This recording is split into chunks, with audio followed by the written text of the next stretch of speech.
अस्सलाम वालेकुम friends, I am Sufiyan Ali और आप देख रहे हैं हमारा यूट्यूब चैनल नॉलेज गेट। तो दोस्तों आज हम बात करेंगे मैकडोनल्ड की मार्केटिंग स्ट्रेटजीज के बारे में, इसकी मार्केटिंग कैंपेन्स के बारे में। इस वीडियो से पहले हमने Amazon, Zara, Nike, Coca Cola, Apple's की मार्केटिंग स्ट्रेटजीज पर वीडियोस बनाई हुई हैं। अगर आपने वो नहीं देखी तो उनका लिंक जो है वो मैं आपको डिस्क्रिप्शन बॉक्स में प्रोवाइड कर दूंगा, आप वहां से देख सकेंगे। और मुझे उम्मीद है कि आप ये वाली वीडियो भी और वो वाली वीडियोस भी पसंद करेंगे। जी तो शुरू करते हैं। सबसे पहले मैकडोनल्ड की मार्केटिंग स्ट्रेटजीज। तो सबसे पहले मार्केटिंग स्ट्रेटजी है CSR। CSR mean corporate social responsibility. Corporate social responsibility आपको स्टेटमेंट से समझ तो आ ही गया होगा कि कंपनीज जो हैं वो प्रॉफिट अर्न करने की बजाय सोसाइटी के लिए फ्री में ही कुछ अच्छा करती हैं। मिसाल के तौर पर अगर मैकडोनल्ड की कोई फैक्ट्री लगी हुई है जो कि माहौल को बहुत ज्यादा गंदा कर रही है, उसका धुआं जो है वो माहौल के लिए बहुत ज्यादा हार्मफुल है, तो वो क्या करते हैं कि वो अपनी उस फैक्ट्री को कहीं दूसरे दूर दराज इलाके में शिफ्ट कर देते हैं या फिर कोई HC टेक्नोलॉजी यूज करते हैं जिसका जो है वो माहौल पर कम से कम असर हो। जी तो ऐसी बहुत सारी कॉर्पोरेट सोशल रिस्पॉन्सिबिलिटी जो है वो मैकडोनल्ड वक्तन फक्तन करता रहता है सिचुएशन के हिसाब से। जैसे आजकल पाकिस्तान में शजरकारी की मुहिम जो है वो बहुत जोरों शोर से चल रही है, तो अगर आप देखेंगे मैकडोनल्ड भी जो है वो इसमें हिस्सा लेता है। वो क्या करते हैं कि कुछ जगहों पर फंडिंग करता है और कुछ जगहों पर जाकर खुद भी शजरकारी करता है, कंपेन्स लॉन्च करता है। अपने फ्रेंचाइजीज के बाहर जो है वो अपने बैनर्स लगा देते हैं और वहाँ अवेयरनेस देते हैं लोगों को कि दरख्त जो है वो हमारे माहौल के लिए, हमारे फ्यूचर के लिए, हमारे बच्चों के फ्यूचर के लिए कितना ज्यादा जरूरी है, हमारी आने वाली जनरेशन जो है वो इससे कैसे फायदा ले सकेंगे, तो इसके बारे में अवेयरनेस देते हैं। तो देखें, इसको प्रॉफिट अर्न तो नहीं हो रहा, मींस कि इनको कैश में प्रॉफिट नहीं मिल रहा, लेकिन इससे होता यह है CSR से इनको कैश में प्रॉफिट नहीं मिल रहा होता, लेकिन इनकी गुडविल जो है वो ऑटोमेटिकली इंक्रीज हो रही होती है। शजरकारी के अलावा ये और भी बहुत सारे CSR में हिस्सा लेते हैं। अगर आप देखेंगे गूगल पर आप सर्च करते हैं तो आप देखेंगे कि इनकी बहुत ज्यादा ही जो CSR मौजूद है, पाकिस्तान में नहीं बल्कि दूसरे कंट्रीज में भी ये जो है इस हवाले से बहुत ज्यादा बढ़ चढ़ के हिस्सा लेते हैं। अगर पाकिस्तान में देखा जाए अगर तो ये आगाहान हॉस्पिटल में डोनेट करते हैं, कैंसर के बच्चों को जो है वो फंडिंग करते हैं, और अगर माजूर बच्चे हैं उनके जो है वो खेल करवा देते हैं, या फिर ब्लाइंड बच्चे हैं उनको बसेस वगैरह प्रोवाइड कर देते हैं। तो इससे जो है इनको कैश में प्रॉफिट नहीं मिल रहा होता। लेकिन जब भी किसी अच्छी चीज का नाम लिया जाएगा, मीन के CSR का नाम लिया जाएगा, या देखा जाएगा कि पाकिस्तान में पॉजिटिवली कौन सी कंपनी काम कर रही है और कौन सी कंपनी जो है वो पाकिस्तान के लोगों का ख्याल रख रही है, तो ऑब्वियसली ऑटोमेटिकली मैकडोनल्ड का भी नाम आएगा। तो ये जो है इनकी मार्केटिंग स्ट्रेटजीज बहुत ज्यादा काम करती है, इनकी गुडविल में बहुत ज्यादा जो है इंक्रीज आता है। इसको आप हिडन मार्केटिंग भी कह सकते हैं। देखें, जब ये इतने ज्यादा अच्छे काम कर रहे हैं तो जब ये गवर्नमेंट की नजर में आएंगे तो मे भी इनको टैक्स रिलीफ मिल जाए, या फिर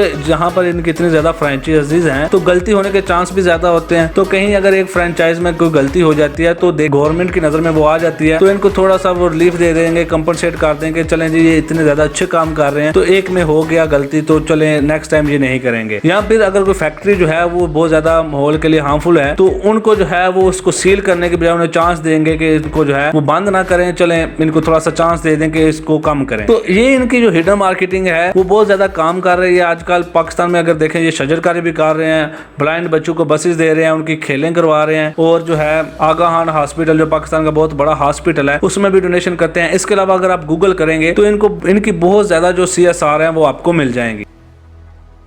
ये थी इनकी पहली मार्केटिंग स्ट्रेटेजी। आप बात कर लेते हैं इनकी दूसरी मार्केटिंग स्ट्रेटेजी के बारे में, जो कि है रब ऑफ इफेक्ट, या फिर आप इसे क्रॉस प्रमोशन या फिर को ब्रांडिंग भी कह सकते हैं। इसमें होता यह है कि जो ऑलरेडी वेल एस्टेब्लिश ब्रांड्स होते हैं हम उन्हीं के थ्रू अपनी प्रोडक्ट को प्रमोट करते हैं, क्योंकि उनके पास ऑलरेडी बहुत ज्यादा ऑडियंस होती है, तो उन्हीं के थ्रू जो है वो अपनी प्रोडक्ट को प्रमोट करना ईजी होता है। दोनों ब्रांड्स का आपस में कंपटीशन तो नहीं होता, लेकिन ऑडियंस जो है वो सेम ही होते हैं। लाइक अगर आप मैकडोनल्ड की ही एग्जाम्पल लें, मैकडोनल्ड ने वैसे तो बहुत ज्यादा ब्रांड्स के साथ को ब्रांडिंग की थी, लेकिन इनकी जो सबसे ज्यादा सक्सेसफुल रही वो थी कोक वालों के साथ। आपने अक्सर जो है इनके एडवर्टाइजमेंट में देखा होगा कि जब भी ये अपनी प्रोडक्ट की न्यू जो बर्गर लॉन्च करते हैं या फिर कोई ऑफर लगाते हैं तो उसमें कोक की एडवर्टाइजमेंट कर रहे होते हैं, कोक की ऑफर दे रहे होते हैं कि अगर आप हमारी ये कॉम्बो ऑफर लेंगे इसमें आपको 1.5 लीटर की कोक फ्री मिलेगी या फिर आपको कम पैसों में मिलेगी। आपको ये पेप्सी क्यों नहीं ऑफर कर रहे होते या फिर कोई और कोल्ड ड्रिंक का ऑफर क्यों नहीं करते? क्योंकि इनकी जो को ब्रांडिंग है वो कोक वालों के साथ हुई है। तो अगर आप KFC को देखें वो पेप्सी वालों के साथ है, नाइकी वाले जैसे कि मैंने अपनी पहली वीडियो में जिक्र किया था, नाइकी की को ब्रांडिंग जो है वो एप्पल वालों के साथ है, BMW की नाइकी के साथ है। तो ऐसे बड़े बड़े ब्रांड्स जो हैं वो को ब्रांडिंग कर लेते हैं ताकि जो इनके दोनों के ऑडियंस हैं वो आपस में मर्ज हो जाएं और इनको ज्यादा से ज्यादा बेनिफिट मिल सके। को ब्रांडिंग से इनको बहुत ज्यादा एडवांटेज मिलता है। इससे होता यह है कि इनके एडवर्टाइजमेंट कास्ट बच जाती है और दूसरा इनके अलग अलग कस्टमर जो है वो एक ही जगह पर इकट्ठे हो जाते हैं। वो ऐसे कि अब देखें पहले इनकी एडवर्टाइजमेंट कास्ट कैसे बचती है कि इन्होंने पहले अपनी अलग अलग से एडवर्टाइजमेंट करनी थी। मींस के जब कोक वालों ने अपना कोई ऐड बनाना था तो वो अलग से बनाते और मैकडोनल्ड वाले अलग से। इन दोनों की जो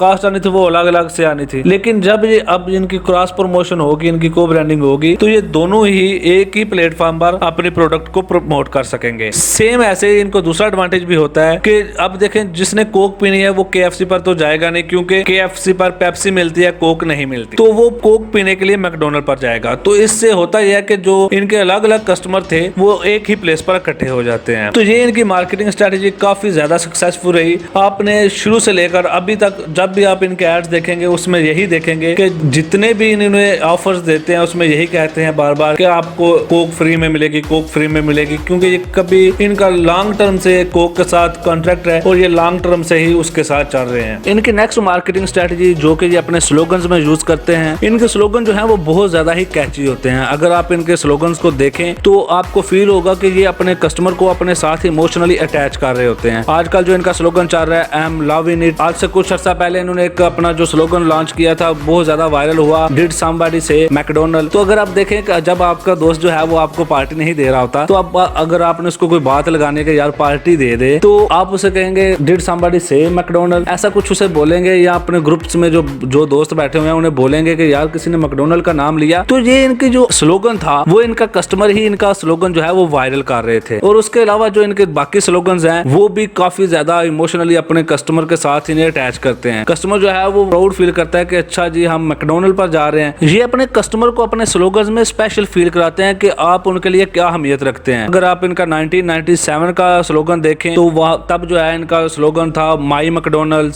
फिर जो है 1975 का स्लोगन देखें तो उसमें उन्होंने कहा था we do it all for you. Then 1966 का आप इनका स्लोगन देखें तो ये कहते थे the closest thing to home. तो इनके ये स्लोगन्स हैं अपने कस्टमर के साथ जो है वो एक इमोशनली रिलेशन बिल्ड कर रहे होते हैं। तो कस्टमर जो है जब इतना ज्यादा आप खुद को स्पेशल फील करता है कि जो वो उसके साथ लॉन्ग टर्म के लिए जो है वो लायर रहता है और हमेशा जो है वो उसके माइंड में मैकडोनल्ड ही रहता है कि यार मैकडोनल्ड जो है हमारा ख्याल रखता है। इसके अलावा मैंने आपको पहले पॉइंट में बताया कि एक कोक वालों के साथ इनकी को ब्रांडिंग है। तो कोक वालों ने आज से कुछ अर्सा पहले एक कैंपेन लॉन्च की जिसमें वो कहते थे कोक फॉर कपल। तो अब आप देखें जब कोक फॉर कपल जैसा स्लोगन और आई एम लविंग इट जैसा स्लोगन इकट्ठे मिलकर काम करेंगे तो ऑटोमेटिकली जितने भी कपल्स हैं, मैंने आपको बताया कि KFC पर कोक नहीं मिलती, तो जितने भी कपल्स हैं वो अगर कोक पीना चाह रहे हैं तो वो फिर मैकडोनल्ड पर जाएंगे। तो जब ये दोनों स्लोगन्स मिलकर काम कर रहे थे तो इनके कस्टमर्स को काफी ज्यादा बूस्ट अप मिला और वो जो है इनकी मार्केटिंग स्ट्रेटेजी काफी ज्यादा सक्सेसफुल रही। इनकी नेक्स्ट मार्केटिंग स्ट्रेटेजी है इंटरनल मार्केटिंग। इंटरनल मार्केटिंग में देखें जितने भी इनके एम्प्लॉइज हैं, जितने भी इनके पास वर्कर काम कर रहे हैं वो इनसे बहुत ज्यादा सेटिस्फाई हैं। इसलिए नहीं कि ये इनको बहुत ज्यादा पे देते हैं बल्कि इसलिए कि वो इनको जो है वो बहुत ज्यादा नॉन मॉनेटरी इंसेंटिव्स देते हैं। मैकडोनल्ड जो है वो मिनिमम वेज अगर देखें पाकिस्तान में 15,000 जो है वो डिसाइडेड है कि गवर्नमेंट की तरफ से इंस्ट्रक्शंस हैं कि आपने 15,000 देनी है, तो ये मिनिमम वेज ही उसे देंगे। मगर जो एम्प्लॉइज हैं वो फिर भी वहां टिके रहते हैं, वो फिर भी वो जॉब नहीं छोड़ते क्योंकि ये उन्हें नॉन मॉनेटरी इंसेंटिव्स बहुत ज्यादा देते हैं उन्हें मोटिवेट रखने के लिए और भी बहुत ज्यादा एक्टिविटीज करते हैं। अब देखें जो इनका आई एम लविंग इट वाला स्लोगन था वो भी इन्हीं के एम्प्लॉइज में से किसी एक एम्प्लॉय ने दिया था। अब जो भी ये नई प्रोडक्ट लॉन्च करते हैं तो सबसे पहले अपने एम्प्लॉय को टेस्ट करवाते हैं कि ये कैसी बनी है, अगर मार्केट में लॉन्च करे तो सक्सेसफुल होगी या नहीं। जब ये अपने एम्प्लॉय को टेस्ट करवाते हैं तो एम्प्लॉय जो है वो स्पेशल फील करता है कि हमारी ऑर्गेनाइजेशन जो है वो हमें स्पेशल समझती है, हमें डिसीजन में इन्वॉल्व करती है। जब ये ऐसी एक्टिविटीज करते हैं तो एम्प्लॉय जो है वो मोटिवेटेड रहते हैं और इनके साथ लॉयल रहते हैं और वहीं पर काम करते रहते हैं। अब बात कर लेते हैं इनकी नेक्स्ट मार्केटिंग स्ट्रेटेजी के बारे में जो कि है QSR। QSR means quality, service and repeatability. अगर मैकडोनल्ड की क्वालिटी की बात की जाए तो वो तो किसी से ढकी छुपी नहीं है। अगर आप पाकिस्तान में इनका जिंगर बर्गर खाते हैं और इंग्लैंड में भी खाते हैं या किसी और कंट्री में भी खाते हैं तो आपको सेम टेस्ट ही मिलेगा। ये नहीं कि पाकिस्तान में और या किसी और कंट्री में और टेस्ट मिलेगा। जब इनका स्टैंडर्ड सेम रहेगा, आपको सेम स्टैंडर्ड की क्वालिटी मिलेगी, तो आप जो है किसी थर्ड कंट्री में भी जाते हैं, किसी और कंट्री में जाते हैं तो आप जो है मैकडोनल्ड मैकडोनल्ड को प्रेफर करेंगे। आपको पता होगा कि उसका टेस्ट जो है वो आपके टेस्ट के साथ मैच करता है। आपको सेम टेस्ट जो पाकिस्तान में मिल रहा था वो आपको दूसरे कंट्री में भी मिलेगा। And second thing, service. इनकी सर्विस की बात की जाए तो वो भी आउट क्लास है। अगर आप देखेंगे, अगर आप मैकडोनल्ड पर जाते हैं तो विद इन 2 मिनट्स जो है वो आप कोई भी चीज ऑर्डर करें तो वो आपको विद इन 2 मिनट्स मिल जाएगी। ड्राइव थ्रू वाला ऑप्शन जो है आपने वो भी देखा ही होगा। मैकडोनल्ड ने अपनी सर्विस को इतना फास्ट कर दिया, इतना फास्ट कर दिया था कि जो फास्ट फूड चेन का नाम निकला है वो भी इसी से निकला है। जी हाँ, ये फास्ट फूड चेन या फास्ट फूड जो है वो नाम मैकडोनल्ड की सर्विस जो है थी वो इतनी ज्यादा फास्ट थी, उसी से नाम निकला था। देन अब बात कर लेते हैं इनके थर्ड पॉइंट की, रिपीटेबिलिटी। जितने भी एम्प्लॉइज इनके पास काम करते हैं उनसे एक ही काम इतनी स्पीड से करवाते जाते हैं कि एक ही ऑर्डर रिपीट करने से उनकी स्पीड इतनी ज्यादा तेज हो जाती है कि जो ऑर्डर आप देते हैं वो आपको विद इन 2 मिनट्स जो है वो आपके पास पहुंच जाता है। अगर आप देखें ड्राइव थ्रू वाला ऑप्शन, अभी आप गाड़ी वहां खड़ी ही करते हैं, आप